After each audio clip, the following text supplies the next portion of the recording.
Hey guys, this is HYILMHMLBBU. This is a Dragonheir video. I'd like to thank Dragonheir Silent Gods for sponsoring this one, and there will be a link down below as well as a QR code that you can click to get involved. So today what we're going to talk about, we're going to talk about epic artifacts, which are honestly like the lifeblood of starting to advance your builds.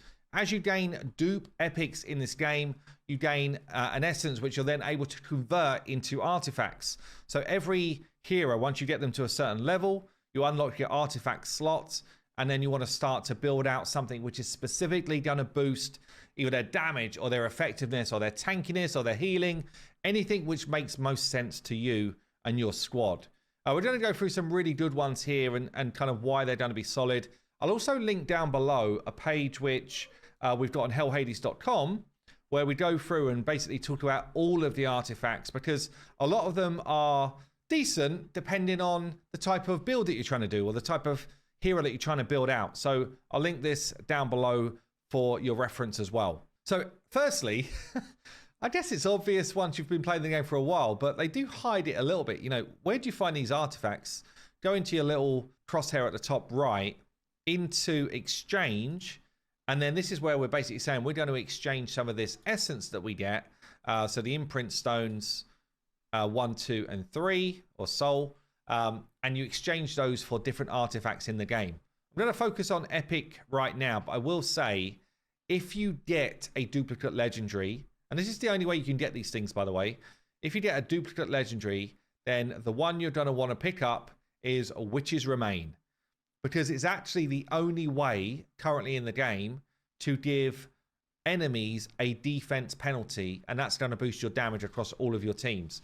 So the Witches Remain here, when the wearer uses an ultimate skill to deal damage, basically you've got a chance of putting the defense penalty on the target. And as I say, this is the best way to increase your damage to targets. So that's going to be the first one you want to pick up if you do pick up a duplicate legendary. Let's talk about epics then. Let's show you first the ones I've already bought. First one I bought as soon as I could, Crown of the Unclean. So this is basically giving you exactly the same as what I just said there for legendary, but the weaker epic version. And again, it's one of the only ways to get defense penalty on an enemy. So what you want to be doing here is you want to be equipping this on someone who's going to do damage to an enemy, but probably is not your main damage dealer. Yeah, so it's a support that's got like a damage ability, or someone who's kind of like setting up your main damage but still hits. So when the wearer uses an ultimate skill to deal damage to enemies, good chance of putting a defense penalty 1 on the enemy. So Crown of the Unclean, you definitely want this in every squad that you're running if you don't have Witches Remain. Second one I picked up was Eyeball of the Giant. So this is going to give you a good amount of base attack, and it's also going to give you a really good damage boost to your ultimate skill. This is going to go on basically your best damage dealer. Whoever's your main damage carry for your account, you're going to use the eyeball, and it's well worth kind of like equipping this one up, refining it all the way up as best that you can. Next one I picked up was a support one, so Mirror of the Living. So it gives you a good amount of HP, but also when the wearer heals allies with HP below certain thresholds, you get increased healing. This is a good for your support hero. If you've got a healer who is healing tanks, obviously the more damage they're taking, the better the heals become. So it's pretty solid. And then we've got Antonia's Tiara here as the other one I've picked up so far. The wearer grants more shield. So again, if you've got a support that's doing good shielding, so I'm using Adolphus in my squad. Adolphus is a shield champion, a really good epic shield champion as well.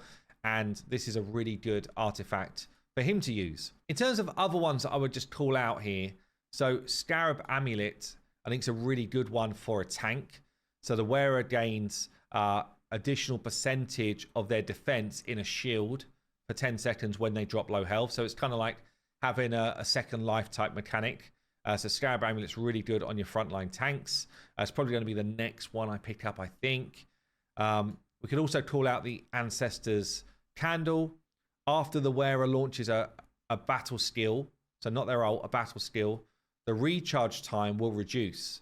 So basically if you've got something that's got a really good battle skill, perhaps that's boosting damage for your main damage dealer, then that could be really effective. Again, it's all relevant to the teams that you're running. The music box here, the arcane music box, is pretty solid. So you get damage bonus when you've got a shield. So again, I've got Adolphus. Adolphus puts out good levels of shielding. So if you've got a damage dealer, then this could be like a secondary damage dealer artifact that you could pick up and worked really nice in that sort of setup. Most of these, honestly, are not great. Like the Flame Globes, the Frost Globes, any of these ones which are specific to an element, I think they're so nuanced that it's probably not really that worth picking them up. It's basically whenever they're trying to, so whenever the wearer is using a certain element, it increases the success rate of landing abilities. Like they're so nuanced that I just think, yeah, you probably want to avoid them, honestly. There's just way better ones in the mix. But I think that's probably the main ones that I would call out. The Platinum Knight Shield's another good tank one. So reduces AoE damage coming in against your tanks.